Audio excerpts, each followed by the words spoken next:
Hello students, MR foundation classes में आप सबका स्वागत है। तो हम लोग नेक्स्ट वीडियो में लेकर आए थे, तो बोले थे नेक्स्ट वीडियो में हम लोग क्या रहेगा बच्चों, लकार। इसके पिछले वीडियो में हम लोग पढ़े थे पुरुष, वचन और कारक चिन्ह। तो फिर चलो बच्चों इसको लोग अध्ययन कर ले रहे हैं, फिर से रिवीजन कर ले रहे हैं। पुरुष कितना होता है बच्चों? 3 होता है, प्रथम पुरुष, मध्यम पुरुष और उत्तम पुरुष। वचन कितना होता है? वचन में 3 होता है, प्रथम एक वचन, द्विवचन और बहुवचन। और कारक चिन्ह बात किया जाए तो बच्चों कितना होता है? 8। हम ये भी बताए थे कल आप लोगों को, ठीक ना। तो चलिए फिर से हम लोग आगे हम लोग का अगला क्या रहेगा टॉपिक, हम लोग का लकार रहेगा। तो बच्चों लकार हम लोग पढ़ना है। तो लकार होता है कितना है? अगर देखिए समझते बच्चों, अगर इंग्लिश अगर संस्कृत ग्रामर में अगर बात की जाए बच्चों, तो लकार हम लोग का 10 गो दिया है, लेकिन पढ़ना हम लोग को 5 है, ठीक ना। तो हम लोग कितना पढ़ना है बच्चों? 5। तो हम लोग बोलेंगे तो लकार कितना होता है? तो लकार हम लोग 5 बोलेंगे, ठीक ना। लेकिन आप लोग को बुक में देखिएगा तो 10 11 देता है, लेकिन हम लोग पढ़ेंगे कितना है। हम लोग अगर एग्जाम की दृष्टि से देखेंगे तो हम लोग कितना पढ़ना है? 5 ठो। तो अगर आप लोगों से कोई पूछेगा कि लकार कितना है तो होता है, तो आप बताइएगा 5 ही होता है। कौन कौन होता है देखिए, हम नाम लिखे हैं यहाँ पे। पहला हम लोगों का लट लकार, दूसरा लंग लकार, तीसरा लिट लकार, चौथा लोट लकार और पांचवा विधिलिंग। अगर लट लकार का बात की जाए तो लट लकार को हम लोग सामान्यतः वर्तमान काल कहते हैं, लंग लकार को हम लोग भूतकाल कहते हैं, लिट लकार को हम लोग भविष्य काल कहते हैं, लोट लकार को हम लोग अनुज्ञा के अर्थ में, आज्ञा लेने के अर्थ में, और विधिलिंग का प्रयोग हम लोग किसमें करते हैं? चाहिए के अर्थ में, ठीक ना बच्चों। तो हम लोग उसको पारा पारी एक बाई एक हम लोग करेंगे, लेकिन पहला हम लोग का रहेगा क्या? लट लकार। जो हम लोग का पहला टॉपिक रहेगा बच्चों क्या रहेगा? लट लकार। फिर से अगर बच्चों इसको पढ़ लीजिएगा, लकार कितना होता है? 5 होता है। कौन कौन? लट लकार, लंग लकार, लिट लकार, लोट लकार और विधिलिंग। तो लट लकार को हम लोग वर्तमान काल कहते हैं, लंग लकार को भूतकाल कहते हैं, लिट लकार को भविष्य काल कहते हैं, लोट लकार को अनुज्ञा के अर्थ में, और विधिलिंग का और चाहिए के अर्थ में। तो पहला हम लोग आज पढ़ेंगे लट लकार, ठीक है बच्चों। तो चलिए पहले आप इसको लिख लीजिए, आप लोग को हम टाइम दे रहे हैं, लिख लीजिए जल्दी बच्चों।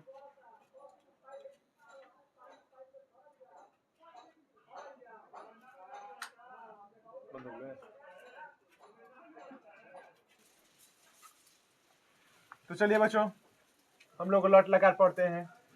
लट लकार को हम लोग क्या बोलते हैं? वर्तमान काल। इसके पिछले वीडियो में बताए थे कि हम लोग का जो सबसे महत्वपूर्ण होगा हम लोग का ये महत्वपूर्ण रहेगा, तो वह को हम लोग पढ़ेंगे ती। अगर संस्कृत में उसको स बोलते हैं, वे दोनों को तौ, और उसको अंत में क्या लगता है? त। वे लोग का ते अंत, ठीक है बच्चों। वैसे ही तुम के साथ सी का प्रयोग करेंगे, तुम दोनों के थ, तुम लोग के साथ थ। मैं का अहम होता है, हम दोनों का वाम होता है, और हम लोग का क्या होता है?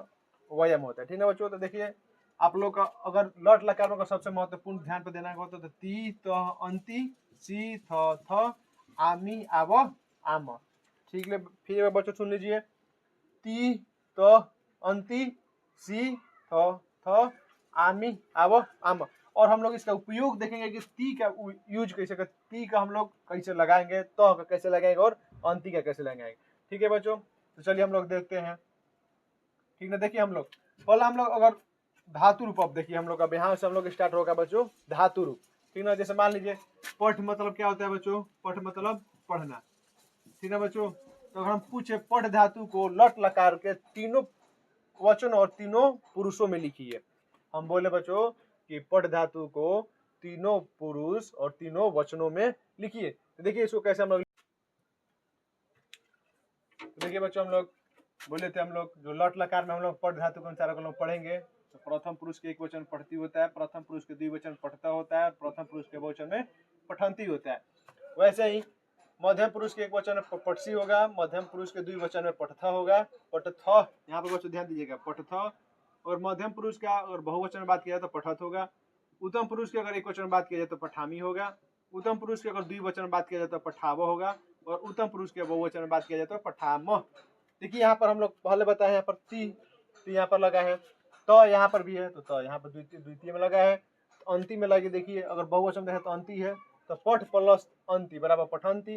वैसे ही यहाँ पर सी है बच्चों, तो यहाँ पर हम लोग सी का प्रयोग किए हैं। यहाँ पर थ है तो यहाँ पर थ का प्रयोग किए हैं, और यहाँ पर सिंपल थ है तो यहाँ पर थ का प्रयोग हुआ है। वैसे अंत में पठामी, पठाव और पठाम। इसका उपयोग देखिए हम लोग कुछ अनुवाद करके देख ले रहे हैं।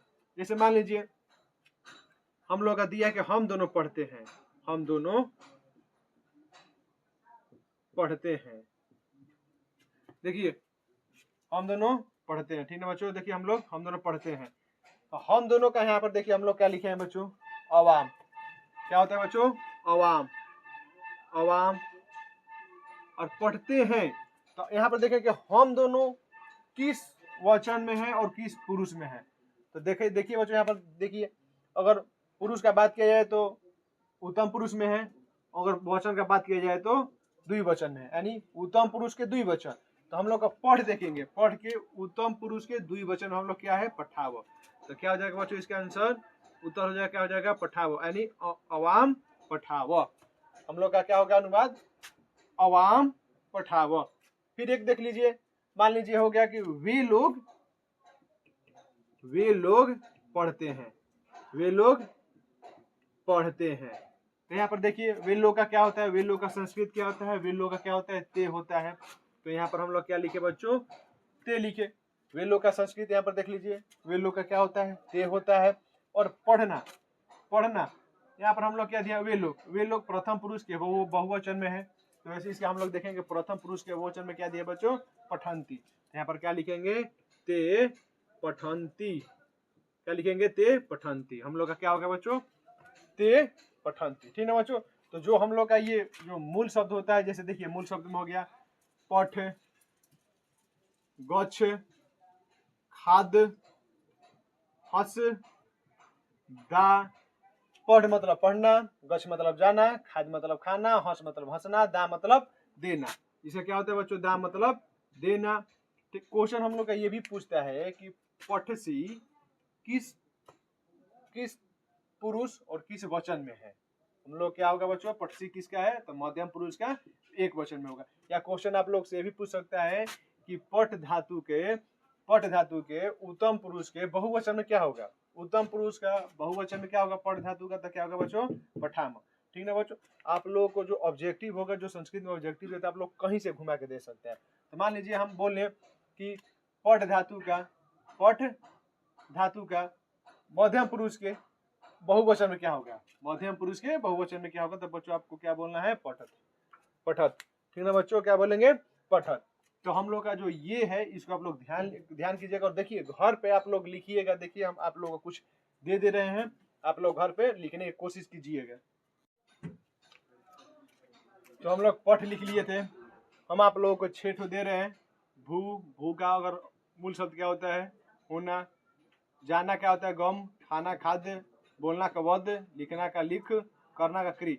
आप लोग होमवर्क में ये कर कीजिएगा, ठीक है बच्चों। अगर नहीं समझ में आएगा तो आप लोग कमेंट कीजिए, नहीं आ रहा है तो फिर हम लोग आपको फिर से एक्सप्लेन करेंगे, ठीक है बच्चों। लेकिन हाँ, घर पर लिखने की कोशिश कीजिएगा। जब तक आप लोग को इस सबको लिखने नहीं आएगा, तब तक आप कितना भी पढ़ लीजिए, कहीं भी पढ़ लीजिए, आप लोग को अनुवाद करने नहीं आएगा, ठीक ना। तो हम लोग का यहाँ पर देखिए, जैसे भू का अगर लिखना होगा, अगर लट लकार में, तो भाव लिखना, ठीक ना। और गम लिखना होगा तो गच लिखना। जैसे भाव मतलब भवती, अंत में क्या जोड़ना है, ती, ठीक है बच्चों। जैसे यहाँ पर देख लीजिए भवती, और उसके बाद क्या है, भवत, और अंत में क्या आ जाएगा, भवंती, ठीक ना। तो अगर भू मतलब क्या होता है, होना, वैसे ही गच पे लिखिएगा तो गच्छती, गच्छत, गच्छन्ति, गच्छसी, गच्छथ, गच्छत, गच्छामि, गच्छाव, गच्छाम, ठीक ना बच्चों। तो आप लोग ये वाला करके आइएगा, और कमेंट में जरूर बताइएगा किस किस ने किया है और कौन नहीं किया। अगर नहीं आया होगा समझ में, तो बच्चों हम फिर एक्सप्लेन करेंगे, फिर हम आप लोगों को बताने की कोशिश करेंगे। तब तक के लिए धन्यवाद। और हाँ, वीडियो को लाइक और सब्सक्राइब जरूर कर दीजिएगा। Thank you.